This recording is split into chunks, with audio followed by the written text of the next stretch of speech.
Buenas noches a los que se están incorporando. Repitiendo, estamos incorporados desde las 6:50 de la noche.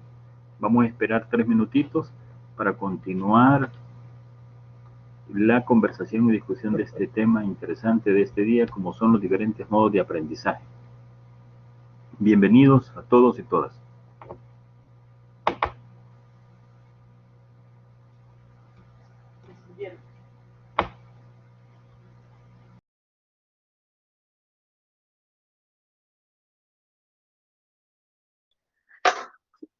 Buenas noches, licenciado y compañeros.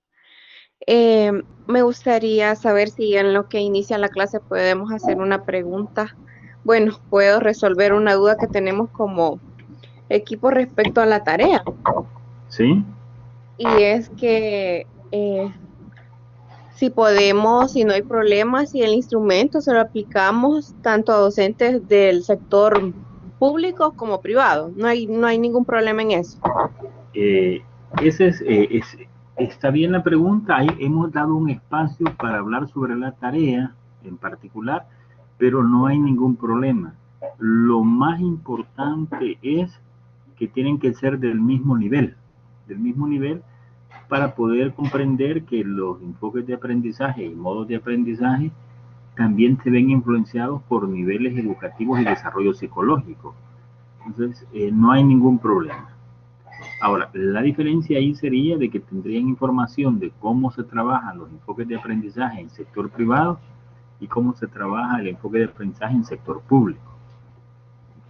También algo que le puedo decir, aparte de decir que sí puede hacerlo, es que no podemos inferir, ¿verdad?, con 5 o con 10 informantes cómo es toda la escuela, pero sí queremos hacer un ejercicio que nos permita visualizar los modos de aprendizaje y cómo se abordan didácticamente desde el proceso de planificación, el proceso de ejecución y evaluación que hacemos los maestros en el aula.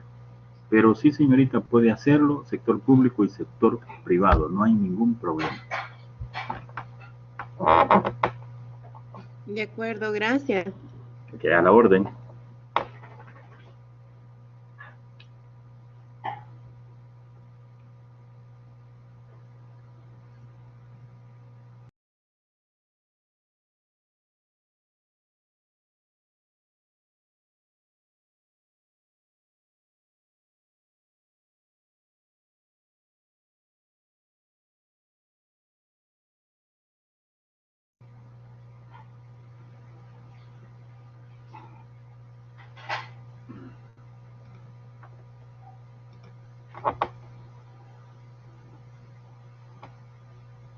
Buenas noches, vamos a iniciar la jornada número 4, tenemos exactamente las 7:05, dimos 5 minutos de espera y queremos plantearles los primeros elementos introductorios.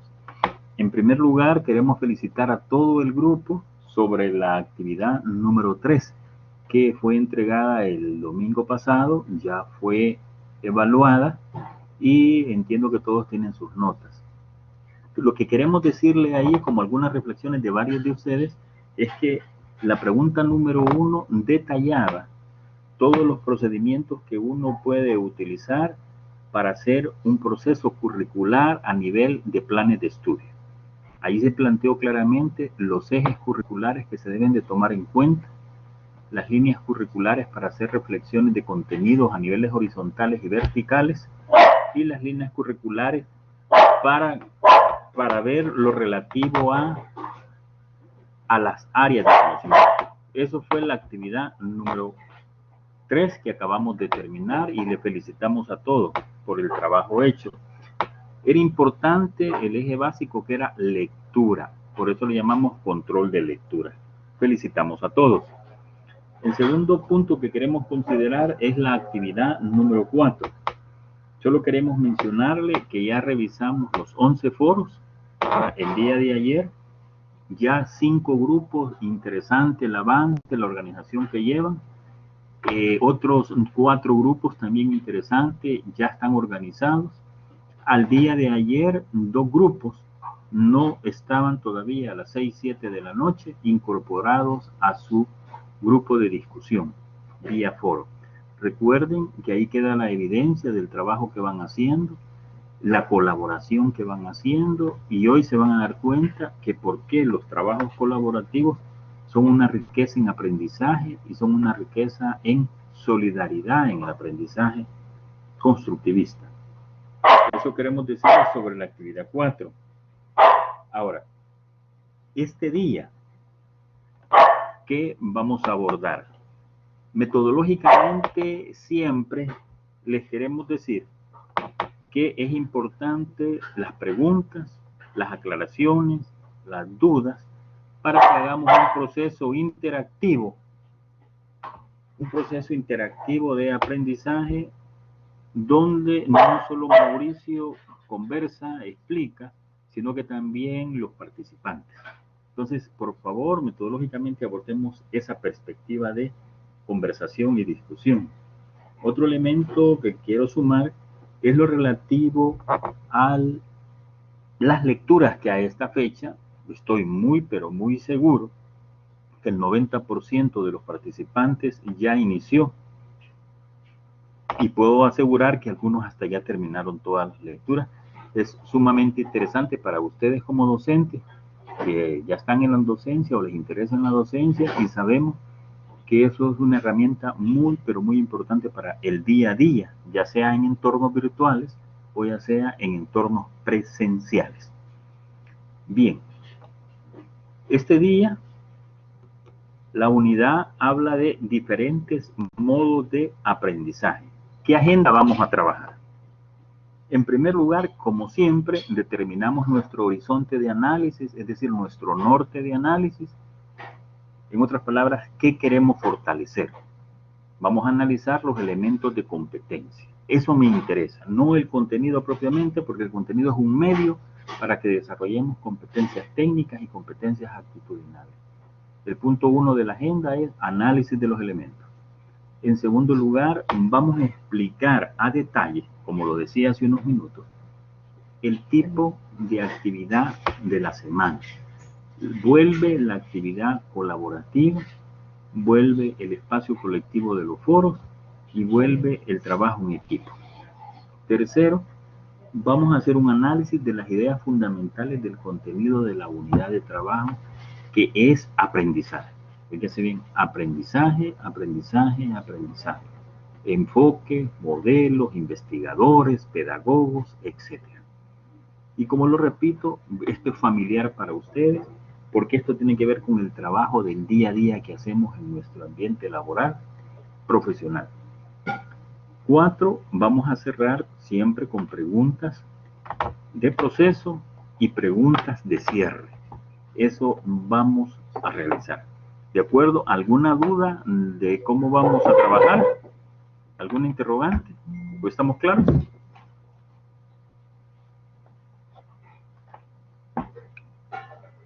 ¿Todo claro, Elvis, Carolina? Muy bien. Todo claro. Recuerden otro elemento. A medida vayamos conversando, pueden utilizar el chat, pueden utilizar el speaker y hablar. No hay ningún problema. Somos una comunidad de aprendizaje y eso nos interesa. Las habilidades que quiero que desarrollemos y que debemos fortalecer.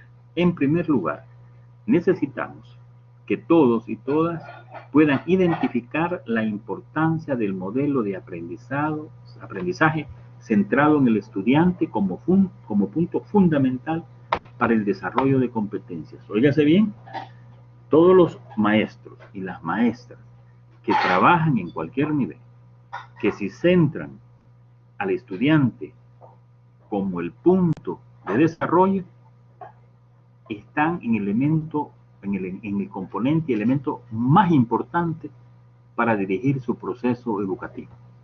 Desde ahí ya van ganando. Desde que dicen que el estudiante es lo principal. A él es el que hay que desarrollar.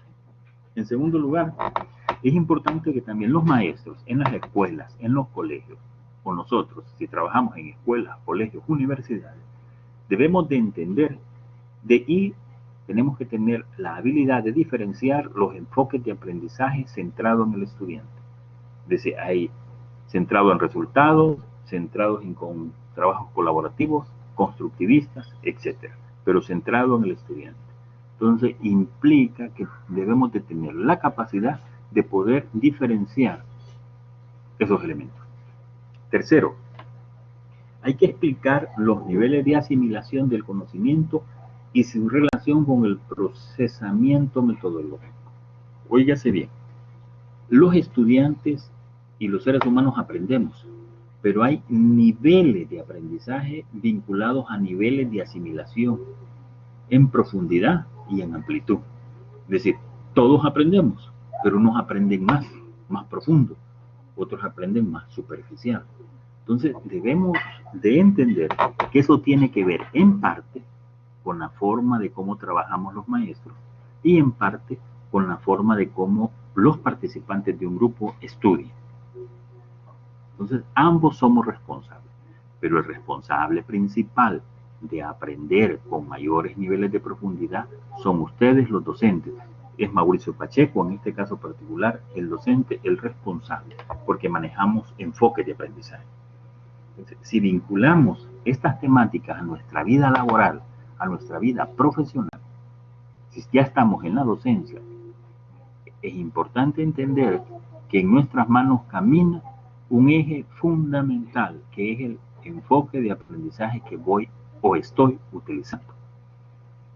Cuarto elemento, determinar las características de los enfoques de aprendizaje del siglo XXI. Fíjese bien, esto tiene que ver un poco con comparar la escuela tradicional centrada en los maestros a la escuela innovadora del siglo XXI, ¿por qué no decirlo desde el siglo XX, centrada en los estudiantes? Es decir, esas características poderlas comprender para poder trabajar con mayor éxito en la docencia. Ahora, la actividad de la semana. Estamos hablando de elementos prácticos de investigación, hoy hablemos de elementos prácticos del estudio que van a realizar. Por favor, si hay preguntas, si hay dudas que aparezcan, a medida vamos explicando la actividad. En primer lugar, la actividad es un trabajo vinculado no solo a textos, sino a campo educativo, es decir, a los sujetos llamados maestros y maestras. En segundo lugar, es un trabajo colaborativo. Si uno de los miembros del equipo trabaja mucho, eso es buenísimo. Que es organizado, eso es buenísimo. Pero si uno de los compañeros, hombre o mujer, se nos pierde, aporta muy poco, eso es bueno, pero no es lo mejor. Entonces necesitamos entender que el foro es para conversar, aportar y, ¿por qué no decirlo?, para reflexionar y discutir sobre algunas cosas que estamos de acuerdo o estamos en desacuerdo. Cerrando, es trabajo colaborativo, un principio fundamental en los enfoques constructivistas sociales de Vygotsky.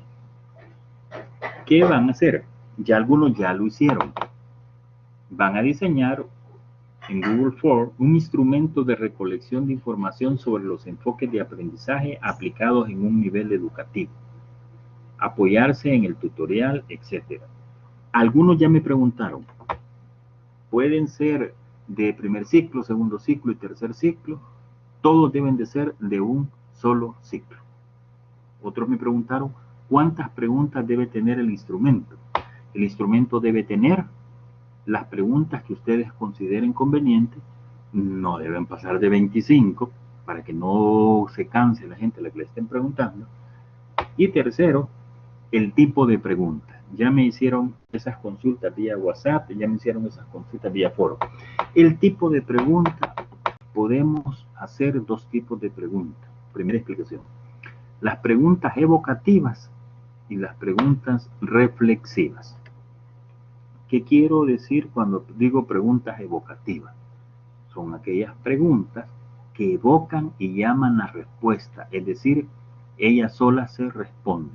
Por ejemplo, si alguien me entrevista a mí y me dice, Mauricio Pacheco, ¿el enfoque constructivista es importante para el aprendizaje? Esa pregunta ya sola se responde sí.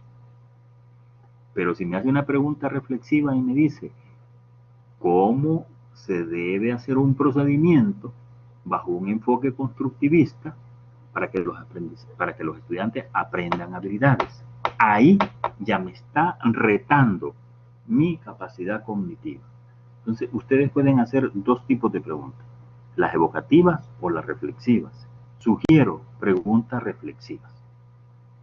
Aunque hay necesidad en ocasiones que estas preguntas pueden ser cerradas, no tan abiertas todas, porque después tienen que procesar esa información. Otro elemento, alguien me preguntaba, ¿tenemos que entrevistar estudiantes? La guía no habla de entrevistar estudiantes. No, vamos a entrevistar docentes. Un máximo de 10 docentes del mismo nivel, es la población. Alguien me dijo, ¿puedo entrevistar 20 docentes? No hay ningún problema. Pero, por favor, estamos pidiendo 10. Si usted dice 20, no hay ningún problema, puede hacerlo, pero puede entender que en un momento determinado el tiempo va a ser enemigo. La administración, alguien me dijo, ¿puedo llevarlas yo al colegio? Puede llevarlas a la escuela, al colegio, donde sea. Y vamos a elaborar un informe con un formato mínimo. ¿Cuál es el formato mínimo? Ya lo conoce. Aquí quiero explicar dos elementos fundamentales sobre el contenido. Sobre portada y la introducción, ustedes como profesionales ya lo saben. Ahora, el contenido.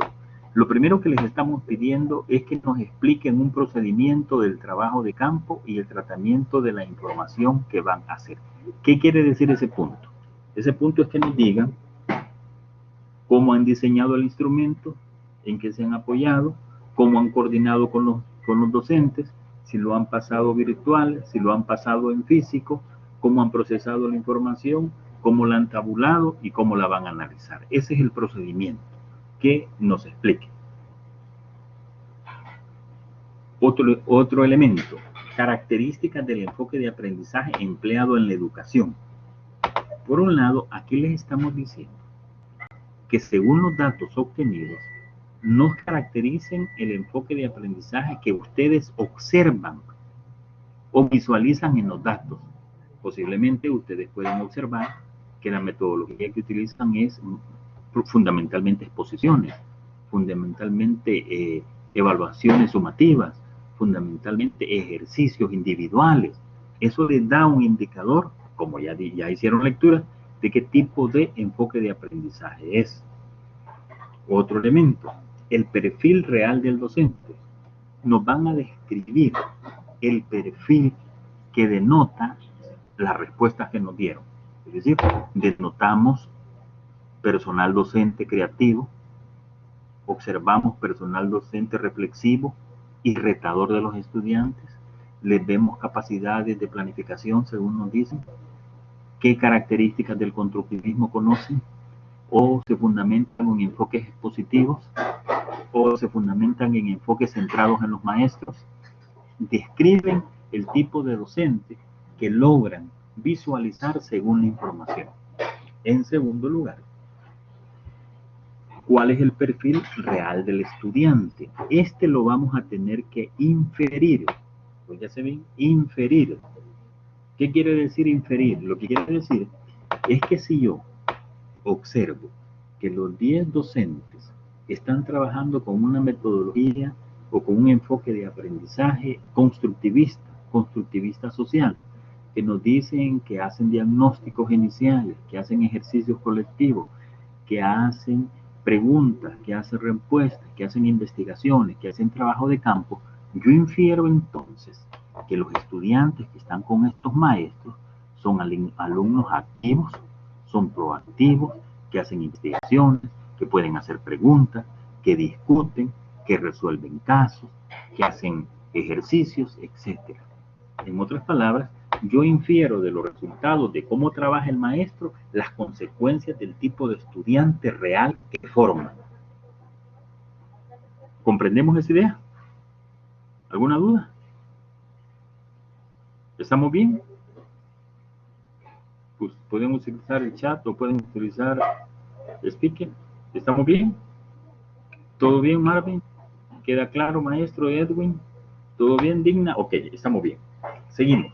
Entonces decimos, esas partes que hemos explicado nos dice el perfil real del docente que hemos encontrado y el perfil real del estudiante que hemos inferido. Ahora viene el siguiente punto. Retos de la educación para un aprendizaje centrado en el estudiante. Soltamos los datos anteriores, nos olvidamos de eso y como hemos dado lectura a enfoques de aprendizaje, nos hacemos como una pregunta. ¿Cuáles son los retos si la educación en El Salvador quiere cambiar a enfoques centrados en los estudiantes? ¿Cuáles son los retos? ¿Cuáles son los retos para el Ministerio de Educación? Si el Ministerio de Educación quiere transformar toda su línea curricular y centrarse en un modelo por competencias, y decimos, no, el Ministerio de Educación no tiene problemas porque ya tiene el modelo por competencia, ya los planes de estudio ya están, ya los programas están por competencia. Ah, pues no, entonces el Ministerio de Educación no tiene retos, pero los estudiantes, ¿cuáles son los retos para los estudiantes? Viene otra pregunta. Entonces decimos, el estudiante debe ser un poco más activo en sus clases, el estudiante debe ser más lector, más investigador de información, el estudiante debe ser responsable, el estudiante debe ser solidario con sus compañeros, el estudiante debe ser creativo, el estudiante debe tener habilidades investigativas. Entonces, usted me describe el tipo de estudiante que necesita un modelo centrado en competencias o un modelo constructivista. Usted le va explicando al docente cuáles son los retos para los docentes. Y nos preguntamos nosotros, bueno, yo soy docente, he trabajado de manera tradicional, ¿cuáles son los retos? Si en un momento determinado mi escuela, mis compañeros docentes queremos cambiar el enfoque a un enfoque centrado en el estudiante. Ah, dice, bueno, quiere decir que uno de los retos es que el docente debe actualizarse en tecnología, porque el tema de la pandemia actualmente en el contexto mundial y en el contexto nacional, ya no tan fácil regresamos a las escuelas de manera presencial 100%. Y aunque regresemos, la tecnología vino y se quedó y aceleró los retos para los docentes. Quiere decir que necesitamos docentes con habilidades y competencias digitales, con habilidades y competencias en manejo de plataformas, con habilidades y competencias en manejo de diferentes software, colectivos, de apoyo, etc. Por otro lado, ¿qué otro reto tiene para los docentes en términos del colectivo docente de la escuela? Siempre hemos trabajado aislados, apartaditos, hoy no. La escuela es un colectivo, no solo en discurso, sino que también en acción. Debe leer más el docente, no porque tenga 30, 40 años de haber salido y luego de trabajar. Entonces, en otras palabras, el reto, los retos para los estudiantes, los retos para los docentes. Y cerramos con el tema de las conclusiones y recomendaciones que hace cada uno de los colectivos, de los foros, de los equipos. Ahí decimos a qué conclusión llegamos, por un lado, en lo que encontramos en la escuela. ¿Qué tipo de docentes encontramos? ¿A qué conclusión llegamos en el tipo de estudiantes que están formando en las escuelas y en los colegios hoy en El Salvador? Tercer elemento, ¿qué tipo de metodología está caminando en los colegios o en las escuelas, según los datos que hemos obtenido? Tercera conclusión. Cuarta conclusión, ¿qué retos hay para los maestros? ¿A qué concluyo? ¿Qué reto hay para los estudiantes? Y ahí vamos sacando una conclusión, dos conclusiones, tres conclusiones, cuatro conclusiones, cinco conclusiones. Y cerramos con, como equipo, ¿qué podemos recomendar? Es decir, yo pensaría entonces que si los docentes no se actualizan en entornos virtuales, van a fracasar a futuro. Yo entonces recomiendo, no, hay que actualizarse en entornos virtuales, hay que aprender y así sucesivamente, compañeros.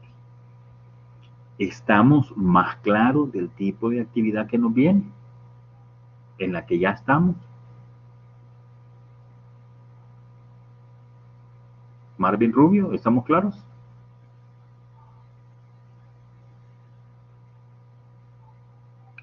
Ok. Elvis, ¿estamos claros? Dipna, Edwin. Ok. Aparte de lo que estamos, Jennifer, gracias, Edwin. Aparte de lo que estamos claros, recuerden, siempre a la orden en el WhatsApp y siempre a la orden en los foros. Entramos mañana otra vez a todos los foros y jueves, viernes, sábado. Ahí estamos con ustedes. Cierro este punto diciendo, ¿cómo los vamos a evaluar? Por un lado, vamos a revisar el instrumento que elaboren. Si está muy bien, tienen 2 puntos. O si está regular, tienen menos. Vamos a ver cómo tabulan los datos, qué diagramas, qué dibujos, qué barras utilizan para hacer ilustrativos los datos. Tercero, vamos a ver la estructura y el contenido del procedimiento, cómo lo explican, del perfil que encuentran del docente, del perfil del estudiante que se está formando y de los retos. Vamos a ver toda esa argumentación y fundamentación. Y cerramos con el trabajo colaborativo que ya van construyendo. Por favor, todos y todas, colaboren, aporten, que eso hace riqueza en el aprendizaje. Bien, hoy hablen ustedes. Queremos ver los conocimientos previos. Hay un enfoque constructivista que dice que es importante ver conocimientos previos. Primera pregunta, ¿por qué es importante el estudio de los diferentes modos de aprendizaje? ¿Por qué consideran ustedes que es importante? ¿Por qué yo como docente, yo que trabajo en una escuela, yo que trabajo en un colegio, yo que trabajo en una universidad, por qué es importante que yo maneje esos diferentes modos de aprendizaje? Pregunta para todos. Tony Marroquín. Sí, considero que es muy importante conocer los diferentes modos de aprendizaje porque no todos aprenden de la misma forma, ¿verdad? Los ¿Correcto? estudiantes, como hemos venido revisando, tienen sus estilos de aprendizaje y sus ritmos de aprendizaje. Entonces, si ¿Correcto? nosotros conocemos los diferentes modos de aprendizaje, vamos a llenar más vacíos y vamos a llegar a más estudiantes a cumplir el objetivo que nosotros nos hemos propuesto.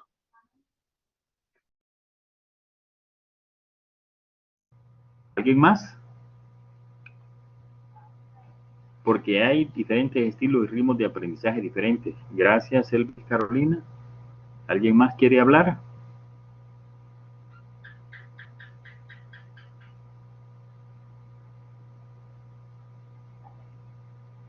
Carlos Juárez. ¿Alguien más? Bien, solo acotar lo siguiente. Es, es, es importante conocer los diferentes modos de aprendizaje, primero por lo que ustedes dicen, porque hay estilos y ritmos diferentes, pero también porque usted esté seguro que dependiendo la metodología que utilice y el enfoque de aprendizaje que utilice, así van a ser los resultados que va a obtener. Nadie me va a decir que porque utiliza conferencias todos los días durante todo el año, los estudiantes van a ser reflexivos o los estudiantes van a ser investigadores. Los estudiantes van a hacer lo que hagan durante todo el año. Balmore dice, cada quien se adapta a diferentes formas de aprender, no todos aprendemos de la misma forma. Por ello es importante que los maestros manejen diferentes modos de aprendizaje para llegar a más estudiantes. Ojo, Balmore, lo importante no es llegar a más estudiantes, lo importante es que esa cantidad mayor de estudiantes aprenda mejor y aprenda más habilidades, más actitudes, más destrezas. ¿De acuerdo, Balmore? Segunda pregunta para todos. ¿En qué consiste el aprendizaje por descubrimiento? Bueno, ¿y quién es su autor?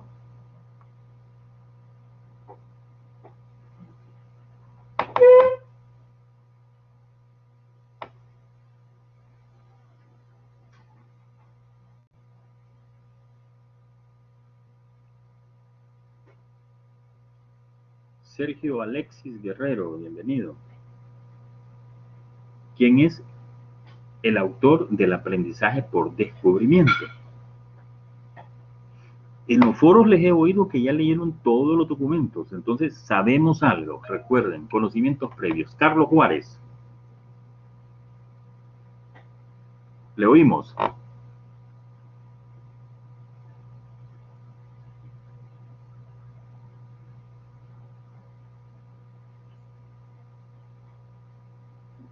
Ok, no se oye, hay que activar. Estamos leyendo todo, seguro. Jerome Brunner, correcto, Marvin, es el autor. Brunner es el autor del aprendizaje por descubrimiento. ¿En qué consiste el aprendizaje por descubrimiento? Demos algunas ideas. Más adelante vamos a profundizar.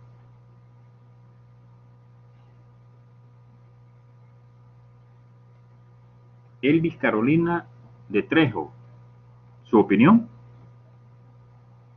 Bueno, según la lectura que nos proporcionaba en esta unidad, uno de los aportes importantes de este autor y que nos decía que el aprendizaje por descubrimiento es el que el docente guía al estudiante a hacer una investigación de tal forma que no sea él quien le proporcione todos los conocimientos al estudiante, sino que se le envía a que él indague por su propia cuenta ciertas temáticas, ciertas formas o métodos que tenga que aprender el estudiante, no de todo así como usted dice, de inicio a fin, sino que se le guíe paso a paso para que él pueda descubrir sus propios conocimientos. Correcto, muchísimas gracias. Exactamente. No entendamos que los maestros llevamos toda la información. Lo podemos hacer, pero no lo debemos hacer. Nosotros debemos de preparar guías de estudio, guías de investigaciones, guías de trabajo. Eso es lo estratégico de los docentes. Y según Brunner, no debemos llevar todo. Los estudiantes deben de ser pequeños investigadores en cualquier nivel. Palmore dice, quiero sumar esta idea, considero que consiste en permitirle al estudiante que sea curioso. El docente debe permitirles investigar y debe tener la capacidad de analizar los conocimientos adquiridos. Gracias, Palmore. Ana Abigail, es donde el estudiante es quien va de forma progresiva descubriendo los conocimientos. Exactamente. 4 o 5 ideas fundamentales que nos dicen los docentes no somos un cúmulo de información. No somos respuestas. Los docentes somos preguntas. Los docentes creamos situaciones de investigación. Los docentes creamos situaciones de aprendizaje, de investigación. De acuerdo con lo que dice. Tercera pregunta. Tony Marroquín, ¿quiere opinar algo? Sí, me gustaría agregar a la pregunta número 2 del aprendizaje por descubrimiento que en este tipo de aprendizaje, que como docentes le asignamos o diseñamos situaciones problemáticas, algunas veces ficticias y algunas veces reales, cotidianas, ¿verdad? Para que los estudiantes las traten de solventar y también les permitimos a ellos que se equivoquen o cometan errores para que vayan aprendiendo entre ellos, ya sea de forma individual o de forma colaborativa, o todos como equipo, porque de esa forma ellos van a ir aprendiendo de la mejor manera que se pueda con casos más prácticos, reales. Gracias, Tony, muy acertado. También Sergio Alexis opina que el alumno tome un papel más activo en su educación. Exactamente. Si usted es investigador, si usted es curioso, si usted estudia, si usted busca la información, es más activo en el proceso de su educación. De acuerdo, estamos bien. Otro elemento, ¿en qué consiste el aprendizaje significativo? ¿Quién es su autor? Solo son conocimientos previos. ¿Carolina? Bueno, David Ausubel fue el que habló sobre el aprendizaje significativo y una parte importante que él sustentaba es que esto no parte por sí solo de un conocimiento dado en este momento, sino que parte de conocimientos previos que el estudiante tenía con los nuevos conocimientos que serán brindados por el docente, aplicando diferentes metodologías y recursos, digamos, para que estos nuevos conocimientos realmente sean significativos, es decir, para la vida, que no se olviden fácilmente, sino que pueda esta persona llevarlos hasta la práctica. Ok, gracias. Dipna Castillo también dice, David Ausubel es el autor. Carlos Juárez, ¿algo más? Sí, Master. Algo que resaltar también, bueno, el autor fue David Ausubel, y algo que resaltar es que en este enfoque el estudiante aprende en la medida de que encuentra, se encuentra motivado y también encuentra significancia en los contenidos. O sea que en la medida que él encuentre atractivo y llamativo el contenido, pues él va a ir aprendiendo.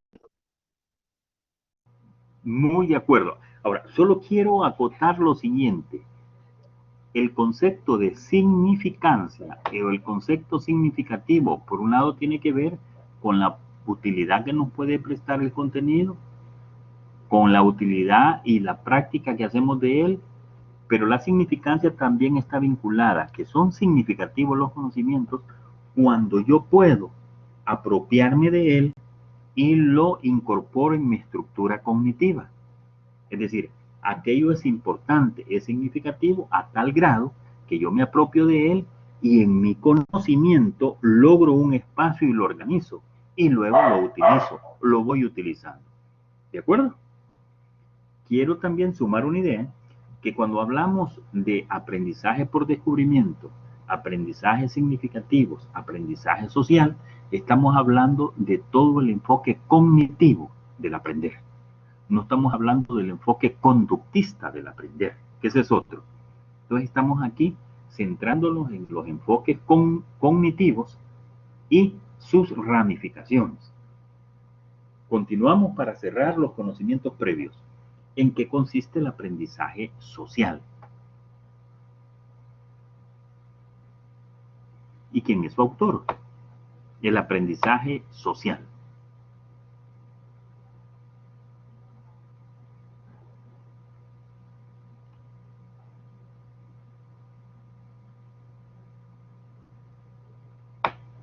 ¿Ok?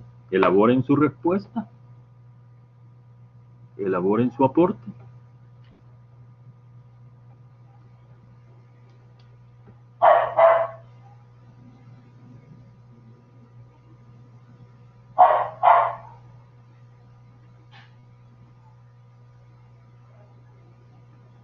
¿Vamos?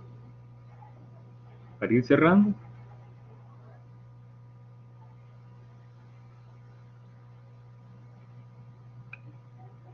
Marvin dice, es el que se considera que los niños aprenden por medio de la observación y de la imitación de su entorno. Carlos Juárez, toma como base el contexto social, cultural, político, económico y tecnológico determinado del sujeto que aprende. Erickson. Cuando hablamos nosotros del aprendizaje social, aparece Erickson, pero aparece Vygotsky. Vygotsky, fíjese bien, que nos explica con los antecedentes de Piaget, que nos habla del constructivismo o el constructivismo social o el aprendizaje social de Vygotsky. Quiero cerrar la idea en el entendido, como ustedes bien lo dicen, no aprendemos solamente de la interrelación que tenemos los estudiantes con la ciencia. No aprendemos solamente de la interrelación que tiene el estudiante con el maestro y viceversa. Aprendemos de toditas las interrelaciones que se dan en la institución y aprendemos de toditas las interrelaciones que se dan en la comunidad donde vivimos.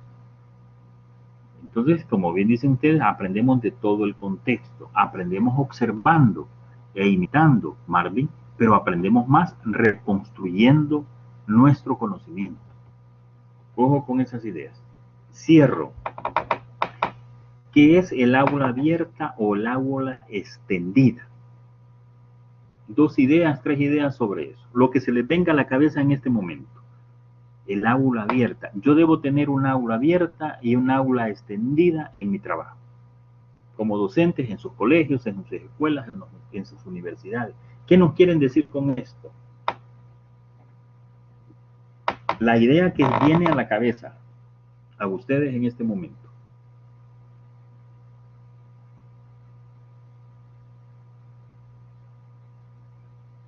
aula abierta o aula extendida. Enseñanza en espacios abiertos o flexibles, aula abierta, ok. Espacios abiertos o flexibles.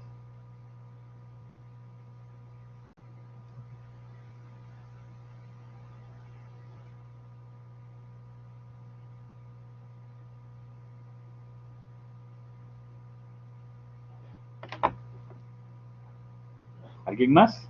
¿Una segunda idea?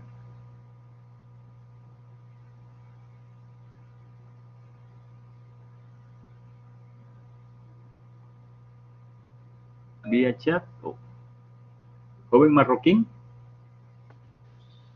Sí, el aula abierta o extendida, pues pienso que ha de ser se le ha de llamar así porque ya no está solo en las cuatro paredes del aula, sino que permite una mayor comunicación entre los entes involucrados, que estamos hablando de los docentes, estudiantes y en algunos casos los familiares, ¿verdad? O los padres de familia, pero permite especialmente la flexibilidad por el uso de tecnologías de información y comunicación. Entonces tenemos más vías de comunicación y por ende tenemos más formas de estar en contacto tanto con el docente como el docente con los estudiantes y con el contenido en sí. Ok, retomemos las ideas de ustedes y sumemos la siguiente. Nosotros estamos trabajando en entorno virtual y estamos trabajando sobre el objeto de estudio científico del proceso de enseñar y aprender desde la perspectiva curricular, desde la perspectiva de planes de estudio y programas. Ahora, este objeto de estudio, ¿dónde adquiere vida? ¿Dónde adquiere vida?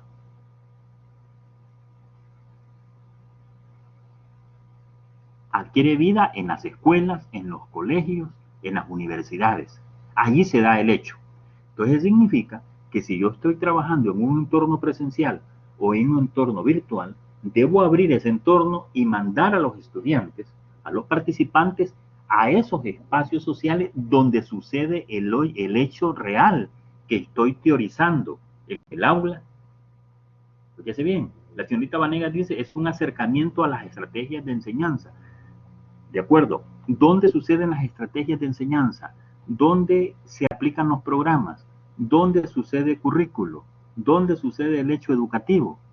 Razón por la cual les decimos hoy, abrimos el entorno virtual y vayan a donde los docentes, vayan a las escuelas, vayan a los colegios, donde sucede el hecho que nosotros estamos teorizando. ¿Ok?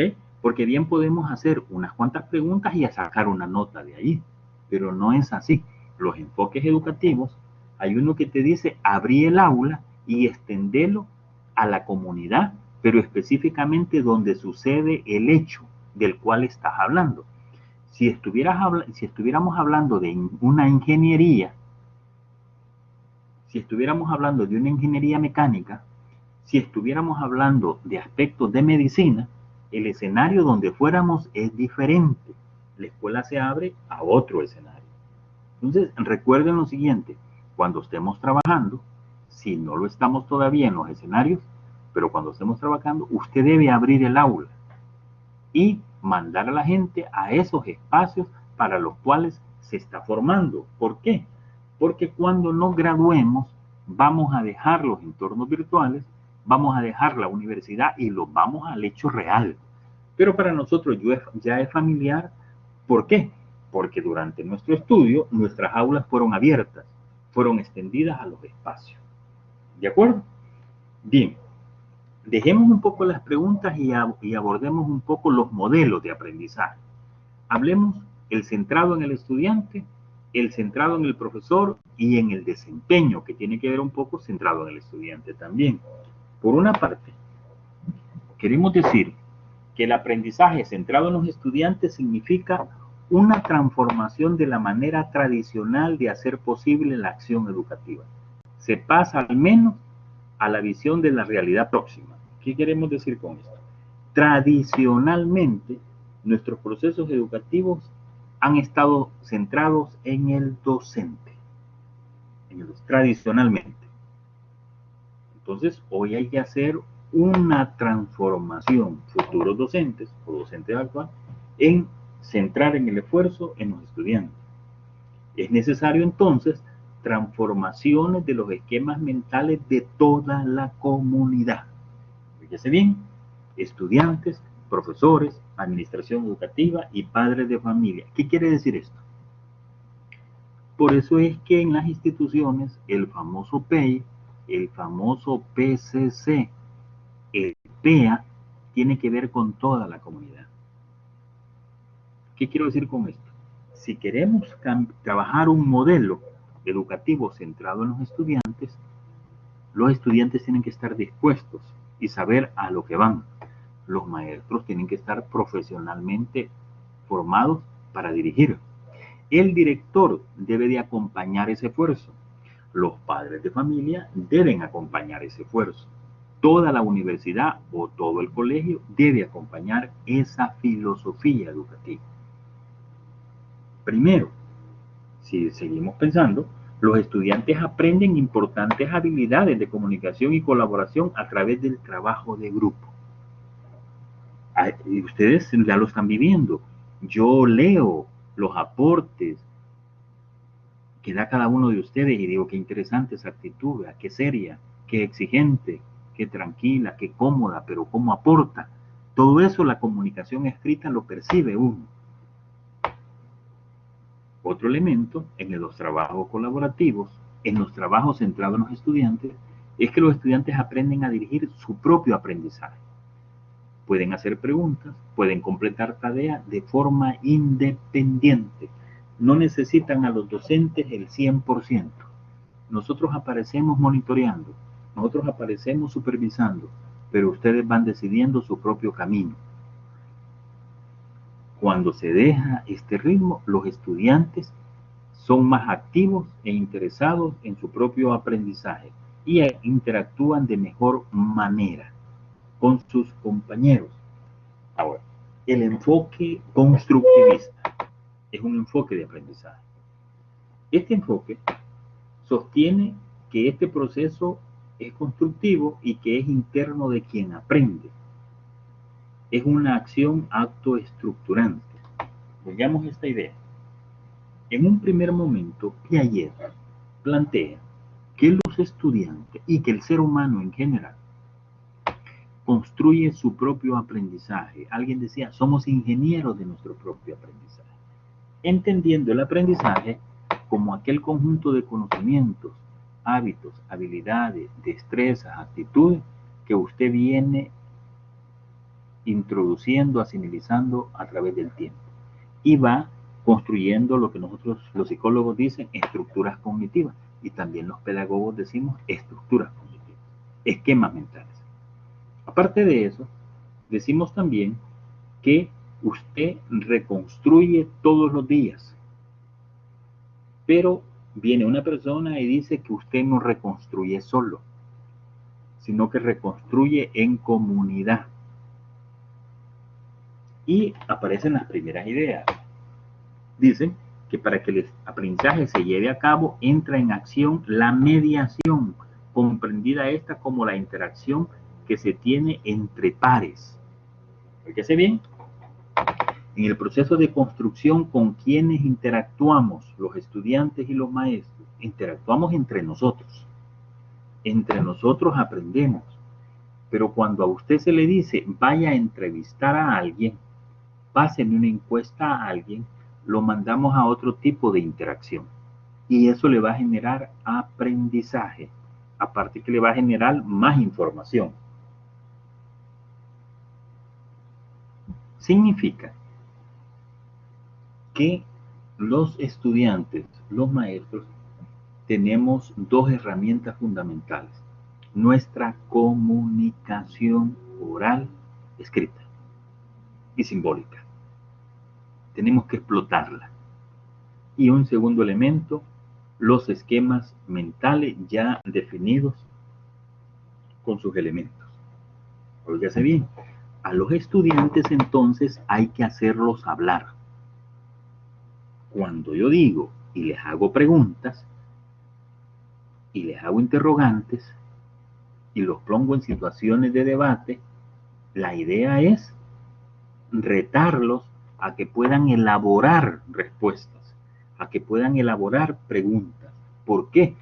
Porque el enfoque constructivista nos dice que a los estudiantes una herramienta para que aprendan es su lenguaje y la comunicación que le permite. Entonces, docentes, cuando trabajen, hablen menos, pregunten más, hablen menos y reten más a los estudiantes. Hablen menos y pongan más ejercicio. Esto dice este enfoque. Otro elemento importante es que a medida vamos desarrollándonos y vamos evolucionando en tiempo, en aprendizaje y en edad, vamos también consolidando aprendizajes, ya sea de hábitos, ya sea habilidades, de teoría, de conceptos, etc. Pero hay una variable que hay que considerar. ¿Cuál es esa variable?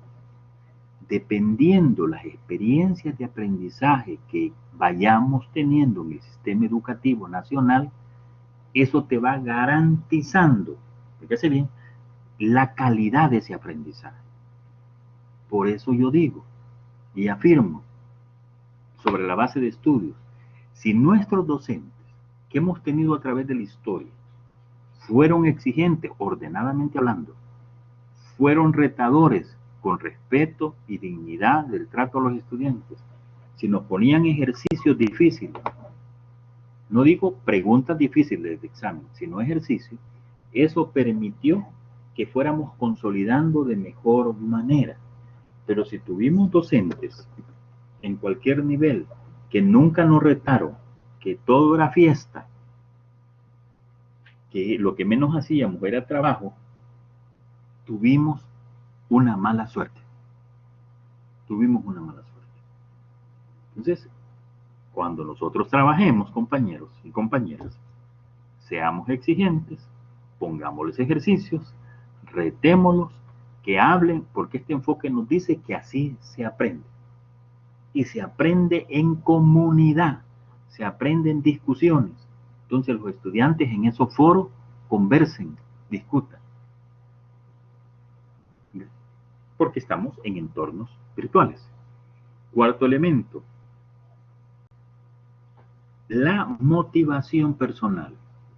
Nadie aprende si no hay un interés particular por hacerlo. La motivación y la atención son sumamente importantes. Cuando estudiamos psicología del aprendizaje y teorías del aprendizaje psicológicos, nos dijeron que el primer proceso psicológico para aprender es la atención y después la motivación, o viceversa. Yo debo estar motivado, pongo atención, y si tengo atención es porque estoy motivado. Entonces recuerden eso, es importante que los estudiantes estén dispuestos hay que generarlos un estilo. El enfoque nos dice, generen un estilo de conversación y discusión. Ahora, usted es el centro del aprendizaje. ¿Qué implica lo siguiente? Nunca pensemos que los estudiantes no saben. Nunca pensemos eso. Los estudiantes saben algo o saben mucho. ¿Por qué? Porque tienen toda una experiencia personal y colectiva que les ha permitido información. Se les respeta y se le trata con mucho respeto porque sabe. Nunca digamos que los estudiantes no saben. Otro elemento. Los estudiantes tienen un proceso que le va permitiendo ir construyendo, tener siempre una idea de cualquier tema. Por muy superficial que sea, usted tiene una idea, un conocimiento previo.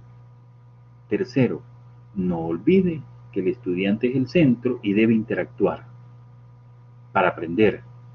Y lo más importante es que el estudiante debe comprenderse como una persona que puede ir cambiando.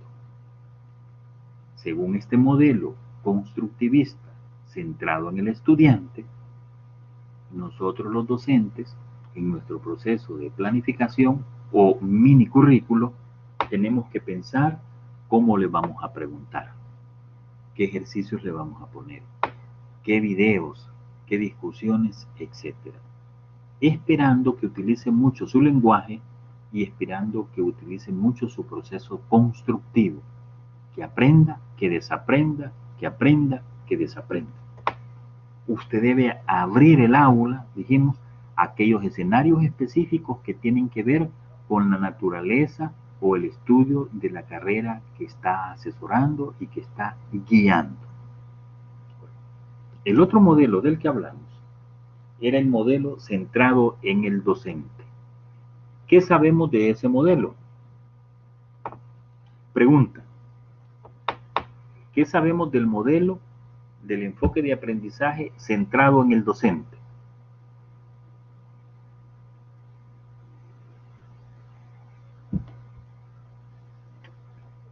Que el estudiante solamente está ahí como receptor, escuchando nada más, ¿Correcto? y es muy ¿Demás? parecido a la educación bancaria. Correcto. Muy amable. ¿Alguien más?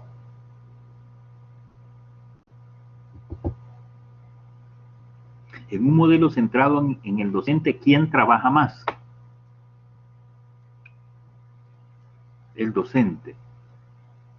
Es el protagonista, de acuerdo. El estudiante solo escucha. El docente trabaja más.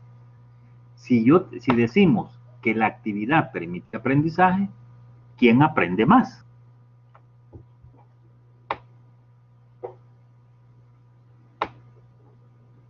¿Sí?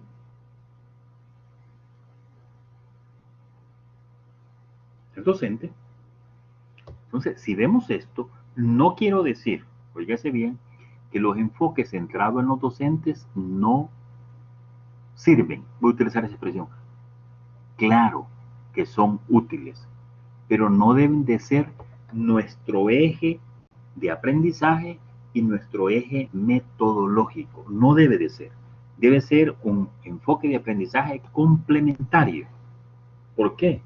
Porque lo que ustedes han leído dice que este modelo, el docente es el poseedor de los conocimientos y de la información.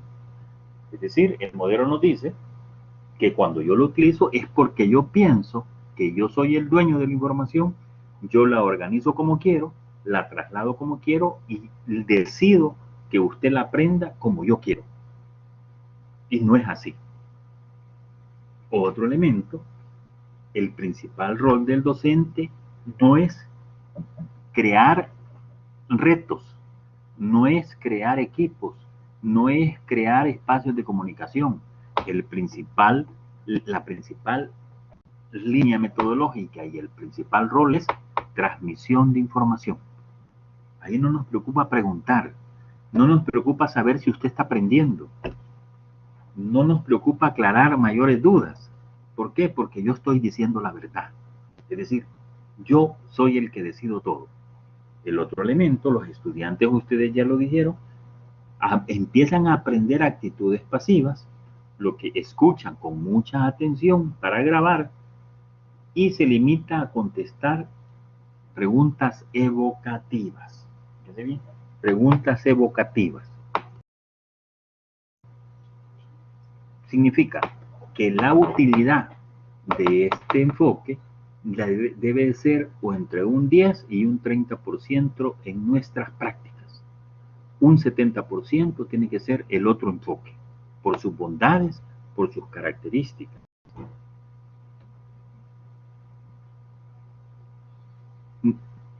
El modelo centrado en desempeño.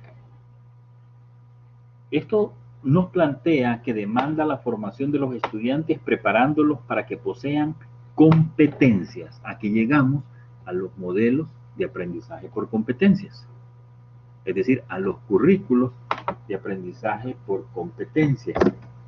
Aprendizaje por competencias. Es necesario vincular la formación en el ámbito laboral, social, cultural. Aquí tiene que ver un poco lo que dijimos del aula abierta.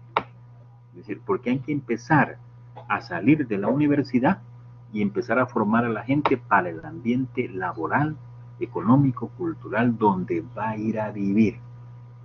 Otro elemento es que el profesor, en este enfoque de aprendizaje, centra en el desempeño, es decir, le preocupa las capacidades prácticas de los estudiantes.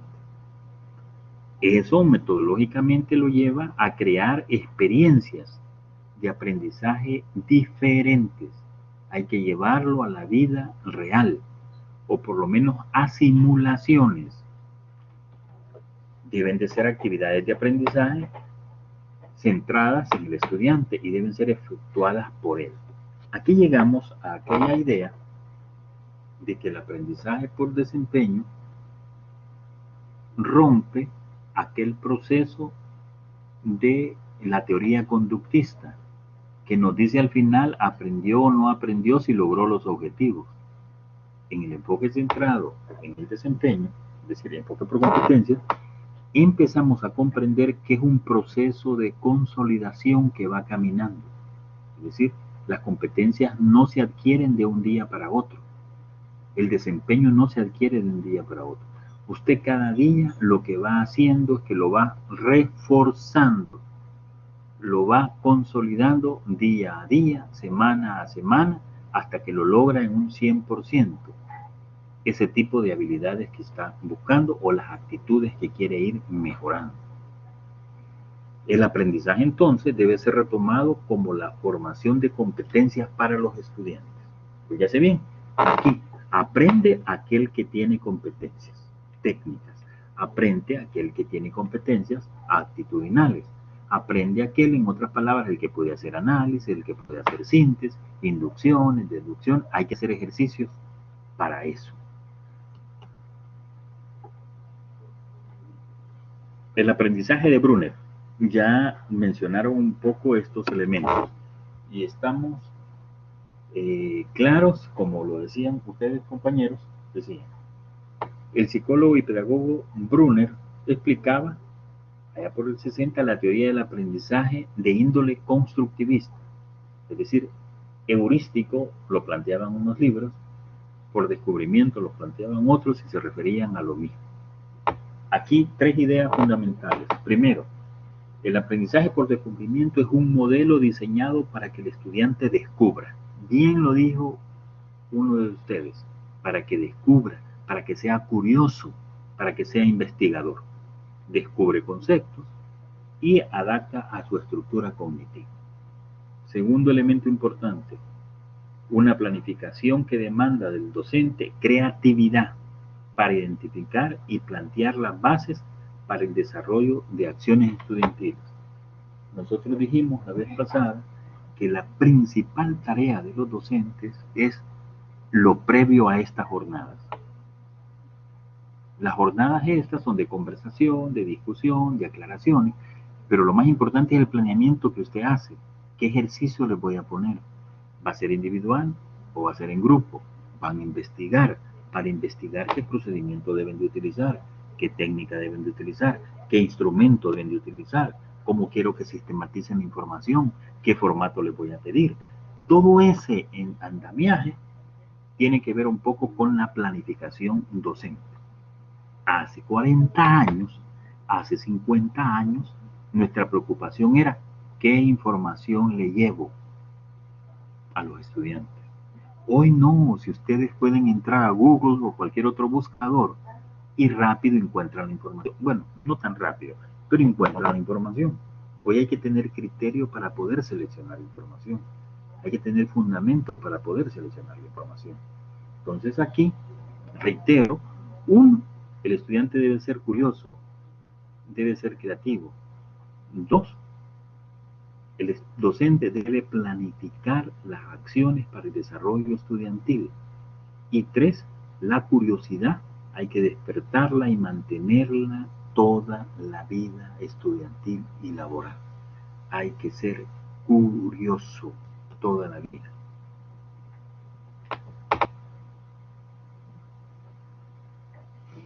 Metodológicamente, digamos bien, metodológicamente en las universidades Nosotros hemos oído que hay algunos maestros que hablan de resolver casos o hablan de resolver problemas.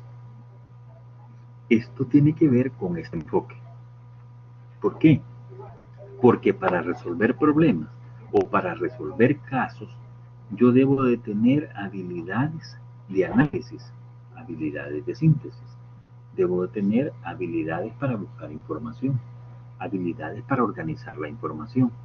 En otras palabras, prepara a los estudiantes para resolver problemas este enfoque. Entonces, si nosotros tenemos docentes, que nos preparan 3 preguntas y tenemos otro docente que nos prepara 3 casos, ¿en cuál de ellos habrá mayor aprendizaje? Óyese bien. Reitero, si hemos estado con docentes que nos preparan 3 preguntas, pero tenemos docentes también que nos preparan 3 casos para que resolvamos, ¿dónde voy a aprender más? ¿Resolviendo preguntas o resolviendo casos o problemas? ¿Qué opinan? ¿Y por qué? Razone la respuesta.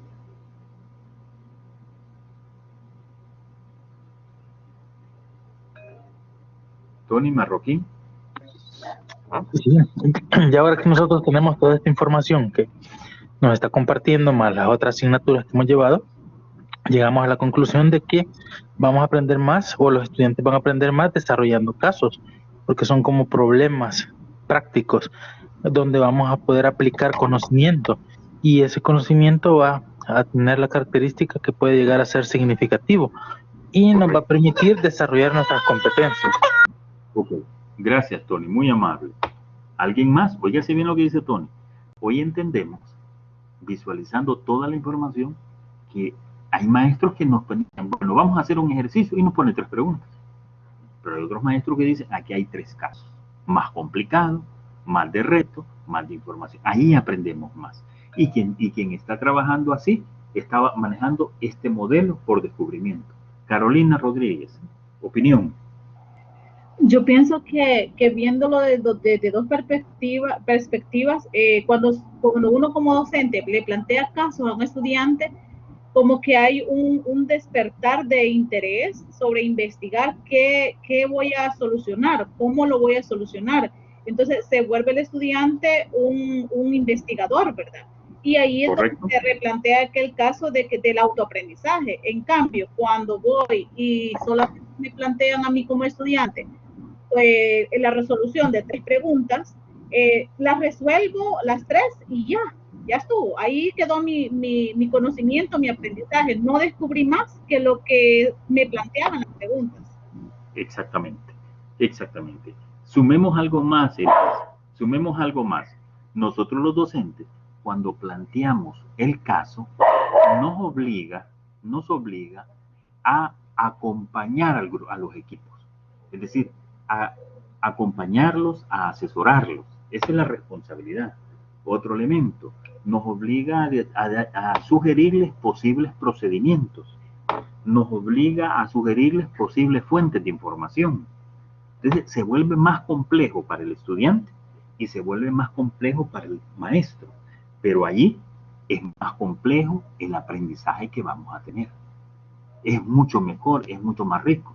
Entonces, en términos de currículo y en términos de planificación de la clase, los currículos con este enfoque por descubrimiento o con los enfoques centrados en los estudiantes son mucho más valiosos y mucho más significativos para manejarse y utilizarse. Ahora, el aprendizaje significativo ya lo planteamos. Algunos elementos, voy a hacer algunas reflexiones puntuales. En primer lugar, nosotros dijimos que el aprendizaje significativo está vinculado a la utilidad práctica, pero está vinculado a la capacidad de asociarlo a los conocimientos previos con conocimientos nuevos. Si usted puede estructurar eso, el aprendizaje empieza a ser significativo. Lo estructura y se apropia. Entonces dice que los nuevos conocimientos estarán basados en los conocimientos previos. Fíjese bien esa idea. unificamos lo nuevo con lo viejo y se convierte en nuestro nuevo aprendizaje, nuestras nuevas situaciones que nos permiten aprender. Segundo elemento, los primeros, es decir, los previos, le favorecen porque sobre esa base cognitiva se aprenden los otros. Óigase bien esa idea. Por eso dijimos, todos los estudiantes saben algo. Todos los estudiantes pueden hacer algo. Y todos los estudiantes tienen una actitud hacia el aprendizaje. Sobre esas premisas, no descartemos a ningún estudiante. Todos pueden aprender. Lo que tenemos que hacer es retarlos a aprender cosas nuevas. En nuestra planificación tenemos que pensarlo muy bien. Segundo elemento. ¿Por qué? ¿Por qué son importantes tener ese elemento? Porque sobre eso que ellos manejan, vamos a edificar el nuevo aprendizaje significativo. Vamos a edificar el nuevo concepto. Vamos a edificar y consolidar el nuevo procedimiento. Vamos a consolidar el nuevo método sobre ese aprendizaje previo. Múñez dice, en el 2004 plantea, que el aprendiz solo aprende cuando encuentra sentido a lo que aprende, cuando puede, en otras palabras, unificar lo nuevo y lo viejo, lo que sabe con lo nuevo a saber. Ahí hay un proceso de comprensión y de utilidad del conocimiento. Por eso muchos estudiantes dicen lo siguiente, fíjense bien, y muchos maestros decimos lo siguiente: yo podría explicarte eso, dice, pero lo tengo en la punta de la lengua y no puedo decirlo. ¿Qué me está diciendo allí? ¿Que no ha aprendido? ¿Que se le ha olvidado? ¿Que no lo tiene claro? Porque el que lo tiene claro, lo ha aprendido y no se lo olvida, lo puede explicar. Así es el aprendizaje. El aprendizaje es dominio, es utilidad. Ahora, ¿cuál es lo básico para que utilicemos este enfoque? Entender las experiencias previas, el conocimiento previo, conceptos, los contenidos y los conocimientos. El profesor, ¿qué rol toma? Un rol menor, un de menos presencia, es más mediador, es facilitador, orienta en aquellos momentos y desaparece en aquellos momentos. Los alumnos, ustedes bien lo dijeron, en los enfoques centrados en los estudiantes, se autorrealizan, ellos son los que deben aprender. Y empezamos a tener juicios con la información, empezamos a decidir algunas situaciones importantes.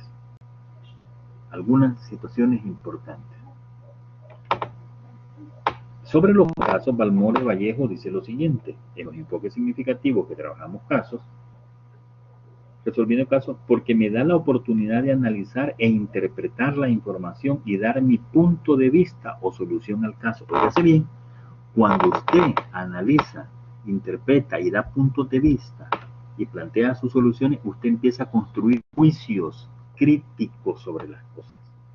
Empieza a tener su propia opinión. No es como cuando preguntamos y decimos, ¿qué piensa José? Ah, no, yo lo mismo que dice aquel. Y usted, Maribel, yo lo mismo que dice mi compañera. No es así.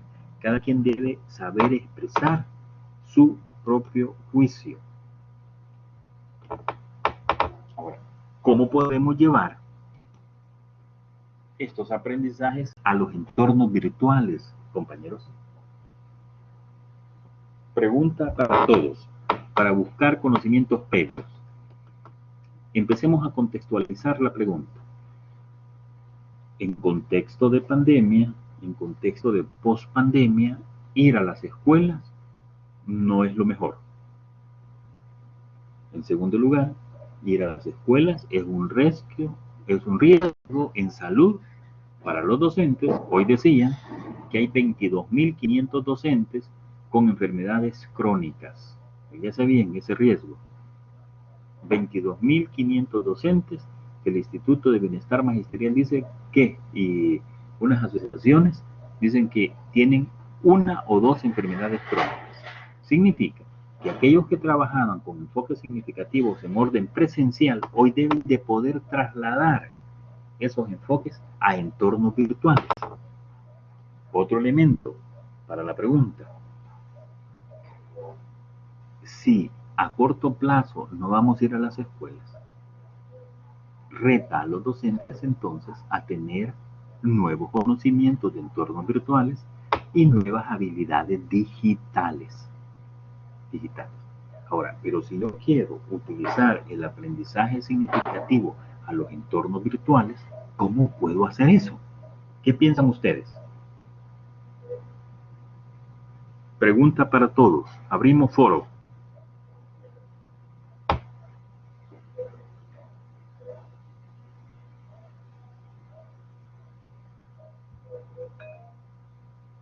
Balmore Vallejo, opinión. Buenas noches. Buenas noches. Bueno, yo pienso de que el error que muchos están teniendo en esta situación que estamos viviendo es que tratamos de llevar lo tradicional a lo virtual. Correcto. Ajá. ¿Qué más? Entonces, bueno, sería de reinventarse, ¿verdad? Por decirlo así, tratar la manera de que el maestro permita al estudiante que sea, por decirlo así, partícipe de su propia construcción del conocimiento.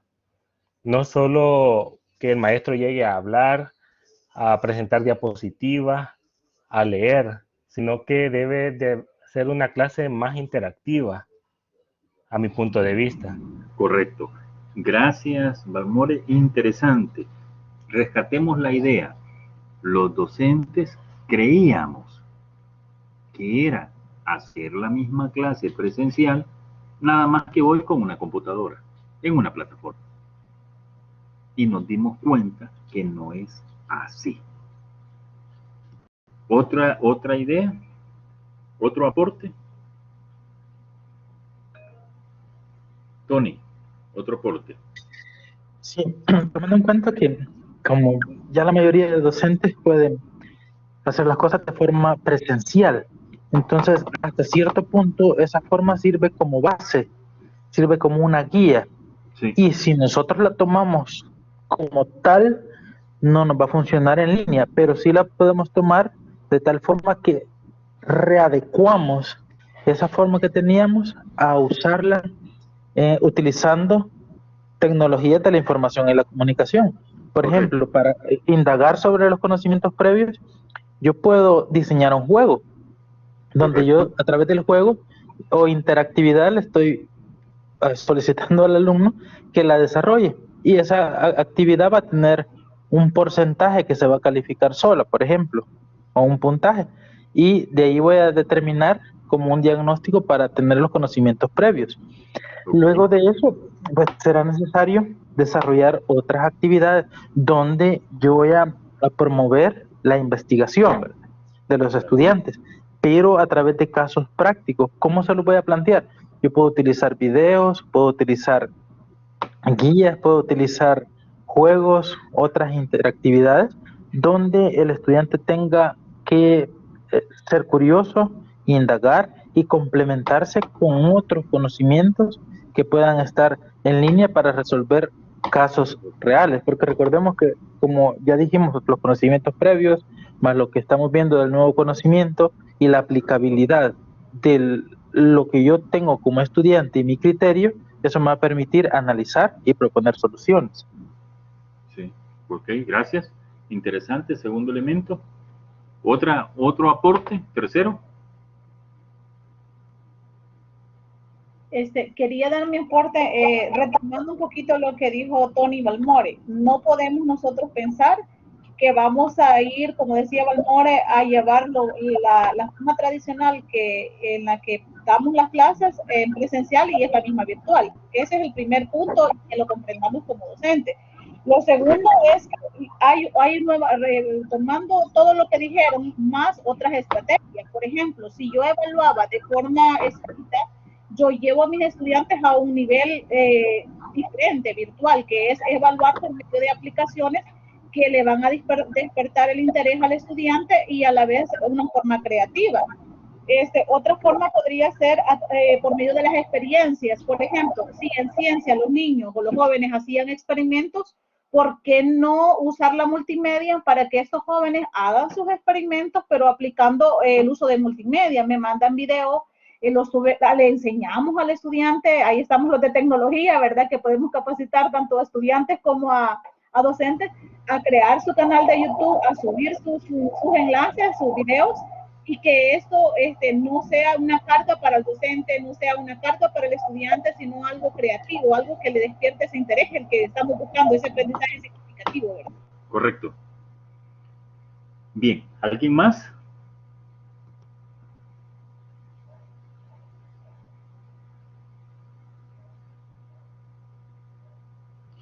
Bien, retomemos las ideas y según los documentos planteados, voy a retomar las ideas planteadas, sumo la información y tercero, mi opinión al tercer elemento.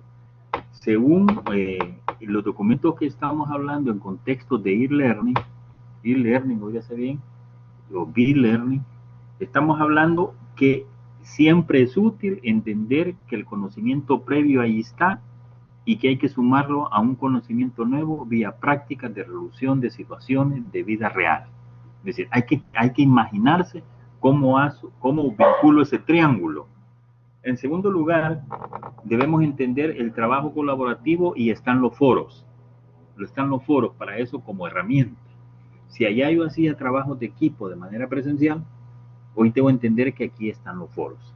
Tercer elemento, debo entender que hay sitios o hay software que permiten interactividad, hay software que permiten preguntas, hay software que permiten discusiones y hay que saber cuáles son y cómo se utilizan. Yo no las conozco todas, conozco algunas. Otro elemento es que hay que evaluar considerando la autoevaluación, la coevaluación como un instrumento que ya conocemos. Entonces, ¿cómo lo manejamos en entornos virtuales? Bien decía Elvis, hay muchas personas que manejan tecnología y nosotros los docentes que no manejamos tenemos que ser humildes y preguntar, mira, ayúdame en esto, apóyame en esto. Y tercer elemento, hay que producir evidencias. Óigase bien, hay que entender que el aprendizaje pide evidencias, pide resultados. Te convertís en tutor, no profesor de aula virtual. Bien dijeron al inicio, si yo hago un traslado mecánico de lo que hacía presencial al entorno virtual, desde ahí, primer error. Segundo elemento, si yo trabajaba con enfoque centrado en el docente y lo traslado a un enfoque centrado en el docente, a un entorno virtual, eso es doloroso. Fíjese bien, se sufre ante la computadora y los estudiantes no hablan durante 2 horas y el que se cansa hablando es el tutor. Y aparte de eso, mucho de lo que habla no se aprende, porque no hay ejercicio y no hay luz. Y cierro con el tercer elemento. Entiendo que ustedes conocen lo que ya se habla como enfoque de aprendizaje, el aprendizaje invertido. Y ya conocen como metodología el aula invertida. ¿Conocen eso, verdad? ¿Sí? Sí, ok, de acuerdo. Entonces, significa, óigase bien, que en este enfoque del aula invertida como metodología y el aprendizaje invertido como enfoque, el espacio del entorno virtual aquí, que el que estamos, sincrónico, es importante para dudas, para preguntas, para explicaciones de trabajo y para casos de discusión. El previo a lo sincrónico, es decir, lo asincrónico, es para ver videos, para hacer lecturas, para hacer discusiones, los foros, etc. ¿Qué quiero decir con esto? El aprendizaje significativo y los enfoques cognitivos van a caminar si usted cambia a un modelo que que es el exclusivo o preferencial para entornos virtuales.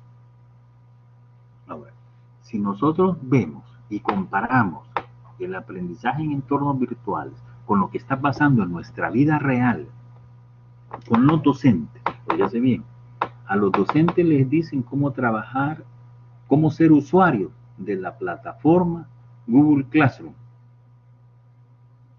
Pero una cosa es ser usuario de plataforma Google Classroom y otra es diseñador y administrador de plataformas. Fíjese bien. Segundo elemento, una cosa es manejar la plataforma Google Classroom y otra cosa es manejar otros software complementarios que te permiten interactividad, que te permiten discusiones, que te permiten salir a 4 o 5 grupos con 2 o 3 plataformas con vínculos. Y eso no lo manejamos el sector docente. O muchos del sector docente. Entonces, ¿qué está pasando con nuestro aprendizaje en El Salvador y en el mundo? Si ya presencialmente el enfoque de aprendizaje tenía debilidades en orden presencial, solo imagínense qué está pasando en los entornos virtuales de aprendizaje. Solo imaginémonos. Cierro la idea retomando lo que ustedes dijeron.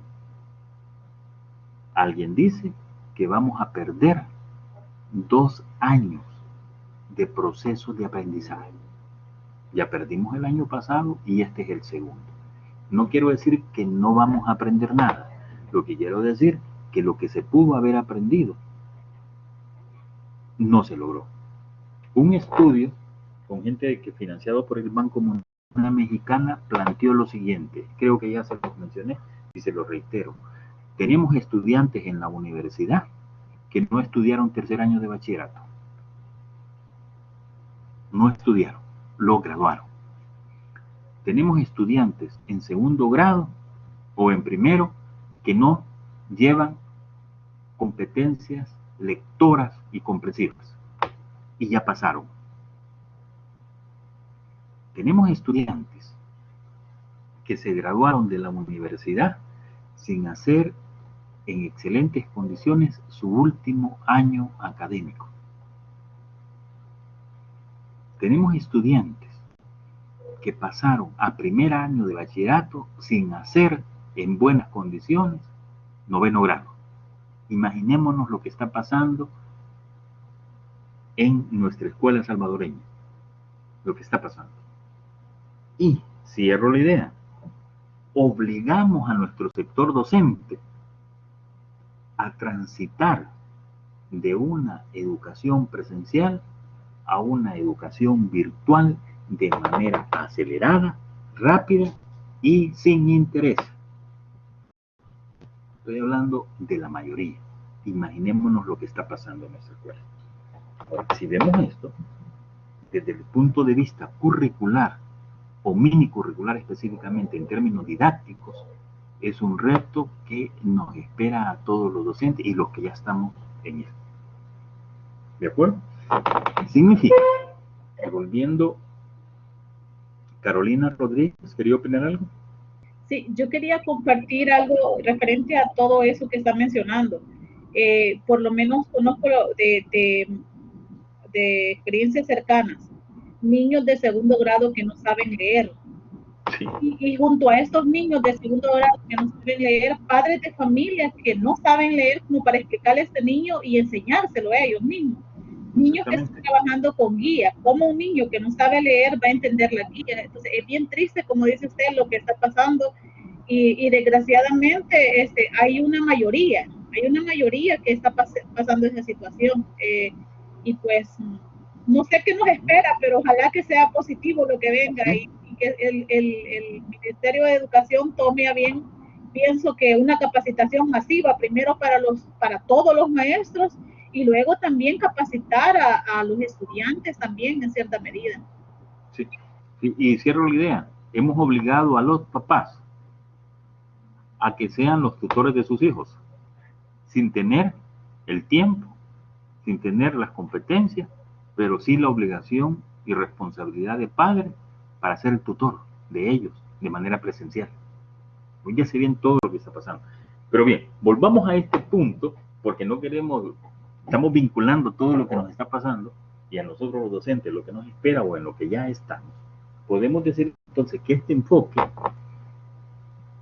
fíjese bien, este enfoque, su ruta preferente sigue un individuo en el momento de enfrentar una demanda académica en el ámbito educativo. ¿Qué queremos decir?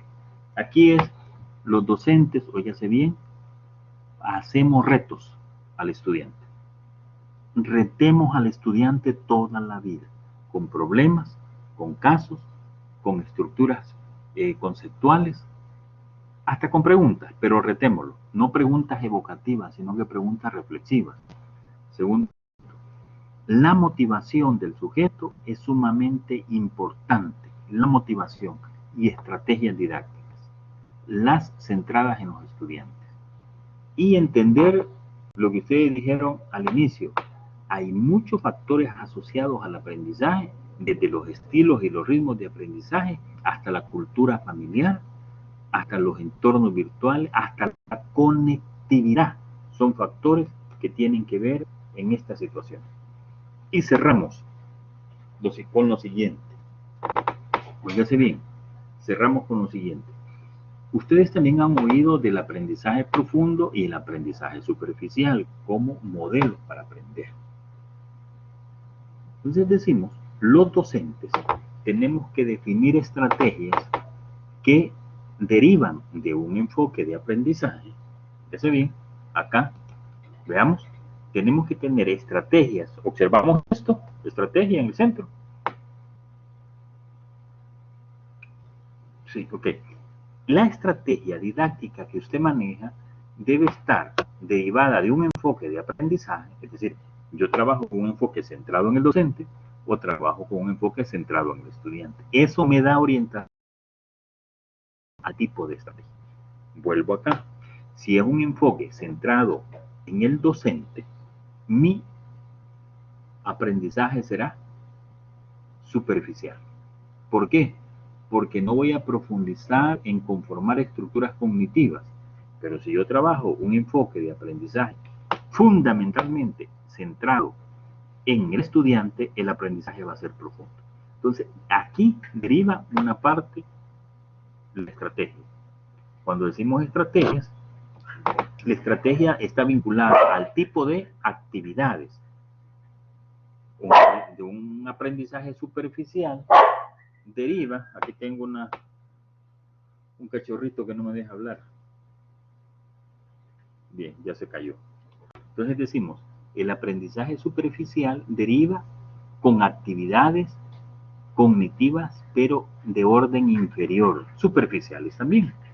Pero si yo utilizo un aprendizaje profundo, mis actividades en mi estrategia van a ser de orden superior. Los estudiantes, ¿qué tipo de motivación necesitamos con los estudiantes? Necesitamos motivación intrínseca fundamentalmente, es decir, que yo deseo aprender, yo deseo profesionalizarme, yo deseo saber más, yo deseo dominar la línea curricular, la línea pedagógica y la línea didáctica. Eso te da un tipo de motivación. Si yo tengo motivación intrínseca, tengo actividades de orden superior y tengo un enfoque de aprendizaje centrado en los estudiantes, mi aprendizaje va a ser profundo, va a ser fundamental.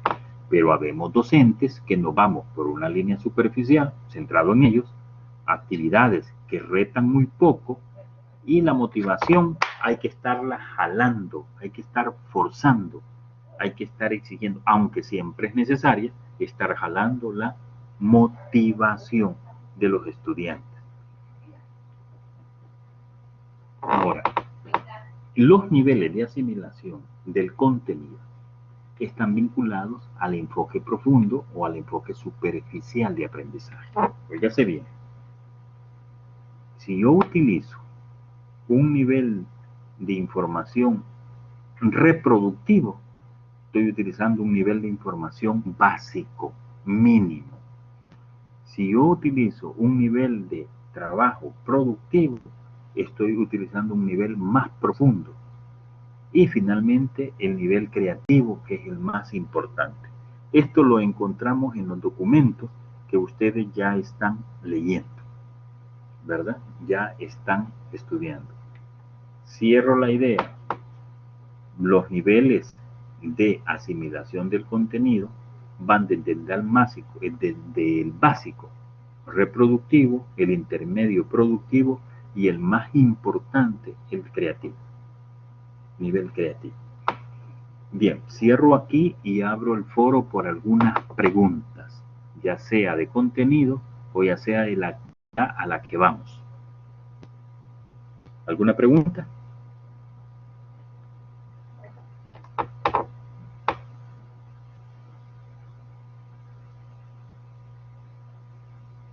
Vía chat o vía audio, preguntas sobre contenido o preguntas sobre la actividad que tienen que entregar el día domingo casi a las 12 de la noche. ¿Estamos bien entonces?